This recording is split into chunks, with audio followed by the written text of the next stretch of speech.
আমরা সব সময় দুধ কেটে গেলে ফেলে দিই। এই গরম পড়েছে, গরমে অনেক সময় ফ্রিজ থেকে দুধ বার করে রাখতে না রাখতেই দুধ কেটে যায়, বা বাইরে রাখলেও বেশ কিছুক্ষণ তা দুধ কেটে যায়। সেই দুধটা কেটে যাওয়া মানেই যে খারাপ হয়ে গেছে তা নয়। সেই দুধটা দিয়ে আজকে আমি একটা রেসিপি করে দেখাচ্ছি, দেখুন। আমি প্রথমে 4টে আম নিয়ে নিলাম। আমগুলোকে ভালো করে ছাড়িয়ে পরিষ্কার করে নিয়ে ছোট ছোট টুকরো করে ধুয়ে বেশ কিছুক্ষণ জলে ভিজিয়ে রাখলাম। এরপরে গ্যাসের উপরে একটা কড়া বসিয়ে 300 ml মতো জল দিয়ে আমটাকে ভালো করে সেদ্ধ করে নিয়ে একটা ঝাঁঝরিতে নিয়ে ভালো করে এইভাবে ঘষে নেব। এতে একদম মিক্সিতে বাটার মতো বাটা হয়ে যাবে। এরপরে ওই কড়াটা ভালো করে ধুয়ে নিয়ে আমের গাঁটটা দিয়ে আমি 250 থেকে 300 গ্রামের মতো চিনি দিয়ে দেব। দিয়ে ভালো করে খুন্তি দিয়ে নেড়ে নেব।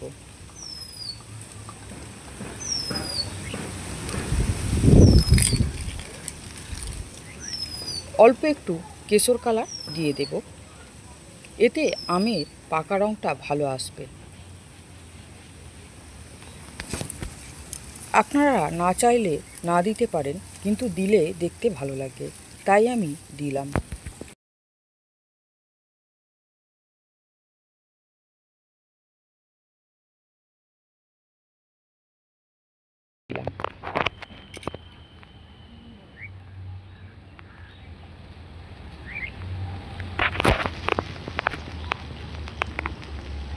দিয়ে ভালো করে একটা থালার মধ্যে আমি ভালো করে সর্ষের তেল লাগিয়ে আমটা যখন গাঢ় হয়ে এসে সেই সময় থালাতে ঢেলে নিয়ে একটু ঘুরিয়ে চতুর্দিকে করে নিলাম।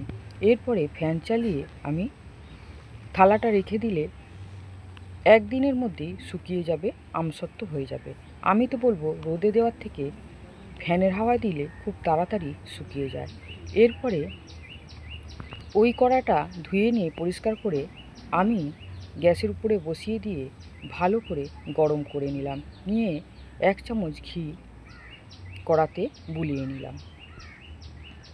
এরপরে যে কেটে যাওয়া ছানা, সেই ছানাটা ভালো করে মিক্সিতে ঘুরিয়ে নিয়েছি। ঘুরিয়ে ভালো করে একদম ক্রিম বানিয়ে নিয়েছি। কড়াতে দিয়ে দিলাম কেটে যাওয়া ছানাটা। এরপরে আমি 150 গ্রামের মতো চিনি মিক্সিতে গুঁড়ো করে রেখেছিলাম, সেই চিনি দিয়ে দিলাম। দিয়ে ভালো করে নেড়ে নেব।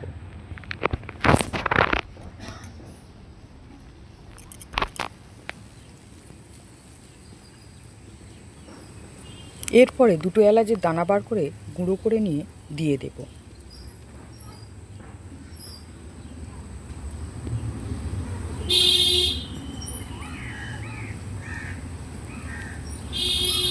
ভালো করে এটা গাঢ় করে নেব দুধটাকে। এরপরে একটা থালার মধ্যে অল্প একটু ঘি লাগিয়ে নিয়েছি। ঘি লাগিয়ে ছানার ক্রিমটাকে নিয়ে নিলাম ওর মধ্যে। এখন বলতে পারেন এটা একটা সন্দেশ হয়ে গেছে, কিন্তু লিকুইড আছে বলে তাই। কিছুক্ষণ এইভাবে খোলা রেখে দিলে বেশ গাঢ় হয়ে যাবে। এরপরে যে আমসত্ত্ব বানিয়েছিলাম পুরো শুকনো হয়ে গেছে। ওই আমসত্ত্বটাকে ভালো করে তুলে নেব থালা থেকে। একটা ছুরি দিয়ে ঘুরিয়ে নিয়ে একটা ধার ধরে তুললেই উঠে যাবে। এরপরে আমি একটা গোল টিফিন বক্সের ঢাকনা দিয়ে এইভাবে গোল গোল করে কেটে নেব। কেটে নিয়ে একটা প্লেটে আলাদা করে রেখে দেব।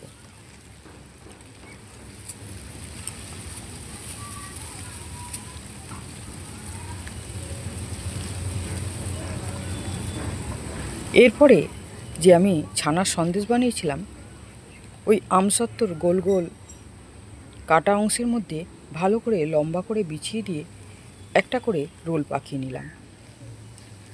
আপনারা অনেক কিছু সন্দেশ খেয়েছেন, আমসত্ত্বরও সন্দেশ খেয়েছেন, কিন্তু এইভাবে কেটে যাওয়া দুধ দিয়ে সন্দেশ তৈরি করে খেয়েছেন কি না জানি না।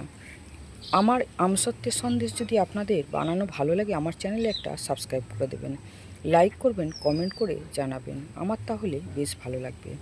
দুধ কেটে যাওয়াই মানে কিন্তু নষ্ট নয়। ওই দুধ